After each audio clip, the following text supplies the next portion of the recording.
Okay, so may bagong unit na naman tayo dito, mamen. So dalawang unit to, dumating lang to ngayong araw.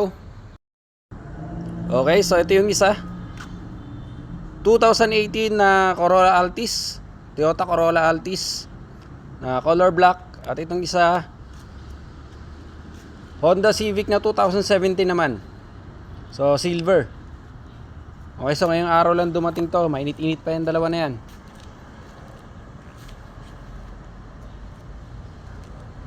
Ang kikinis ang body nito, mamen.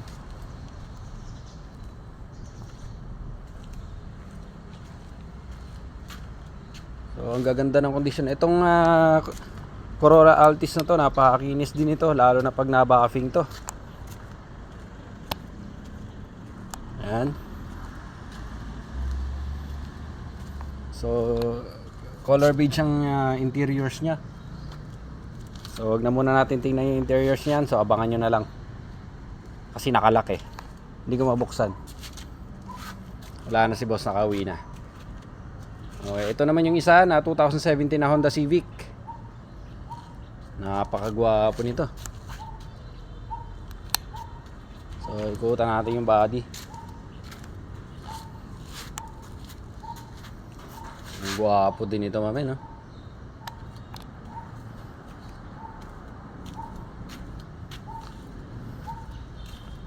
Ang kinis din ito, men.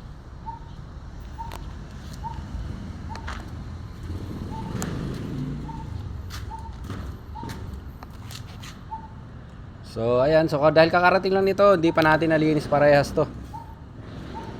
So nakala kasi hindi natin mapapakita yung interiors, pero nakita ko na kanina, konting linis ang gagawin natin dyan. Napakaganda ng mga interiors nito, parehas to. Ito naman, ito kita siya. So color beige yung interior niyan, so napakalinis din yan. So konting himas lang din yan. Okay, so 2 units ngayong araw na dumating. 2018 Toyota Corolla Altis at 2017 Honda Civic. Okay, so wala pa tayong mga price dito sa parehas. So abangan nyo sa sunod na araw, ipopost ko na to. Lilinisin muna natin, so bago natin i-post yan. So isasama na natin yung presyo, pati yung buong detalye ng dalawang unit na to.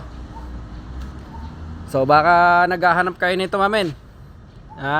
Kung makakilala kayo naghahanap nito, so abangan nyo next day. So Monday or Tuesday siguro baka maipost ko na to, pagdapos nating linisin.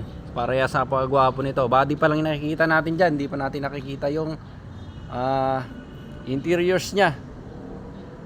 Pero ako kasi nakita ko na yung loob nyan. Ang gaganda ng mga loob nito parehas. Nakalak lang kasi, hindi na natin mabuksan. Kalimutan kong ibuksan kanina. Okay, so abangan nyo ito, mamen. Sa mga susunod na araw, ipopost natin yan kasama yung presyo at buong detalye ng unit. Okay, so good afternoon.